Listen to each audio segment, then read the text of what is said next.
So this abstract and poster presentation was looking at the data of NAPOLI-1, whereby patients were treated with liposomal irinotecan post-gemcitabine treatment for metastatic pancreatic ductal adenocarcinoma, otherwise known as mPDAC. So we already know the data from NAPOLI-1. We already know that it is positive. But what was interesting in this is that they looked at trying to identify a biomarker, whether or not there is a signal for use of NLRs. And so, or use of treatment after a post-gem progression. That is second line of therapy, typically. The biomarker was looking at neutrophil to lymphocyte ratio. We already know that tumor-infiltrating lymphocytes tend to, and multiple tumor types, tend to show a better prognosis overall.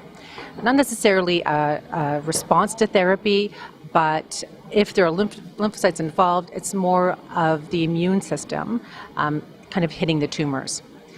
But we also look at neutrophils. So apparently neutrophils can then down-regulate lymphocytes. And so the neutrophil, if there's a high neutrophil count within the tumor bed or the stroma, which pancreatic cancers are very intimate with the stroma, and the stroma can drive the aggressiveness of pancreatic tumors.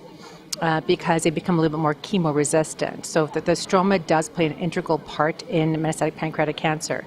That being said, if neutrophils are high, if that number is high, then they tend to decrease the infiltration of lymphocytes, decrease the response to therapy, decrease the effectiveness of the therapy. So the biomarker that they were looking at is a neutrophil to lymphocyte ratio. It's kind of a standardized, but it's not a standardized protocol. They picked greater than 5 or less than 5. And what it did show is that if there is a less than 5, so not a lot of neutrophils, but a lot of lymphocytes, so if there's a less than 5 neutrophil to lymphocyte ratio, there was a better overall survival. So it was 8 months, looking at here, 8.4 versus 4.3 months. So certainly a significantly better effect. And if it was greater than 5, then there was still an effect actually with NLRs, but not as much. And then of course this trial compared it to 5-FU leucovorin versus NLRs, so kind of FOLFIRI versus FUFA.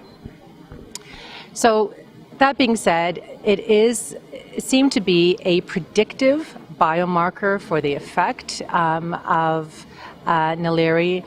But again, this is more thought-provoking. Of course, this should be more prospective. They should be looking at possibly also tumor-infiltrating lymphocytes, because you know that TILs are being assayed and looked in multiple different tumor types in addition to pancreatic carcinoma. But still, it's thought-provoking, and it just provided more evidence that this may be a potential biomarker in the future.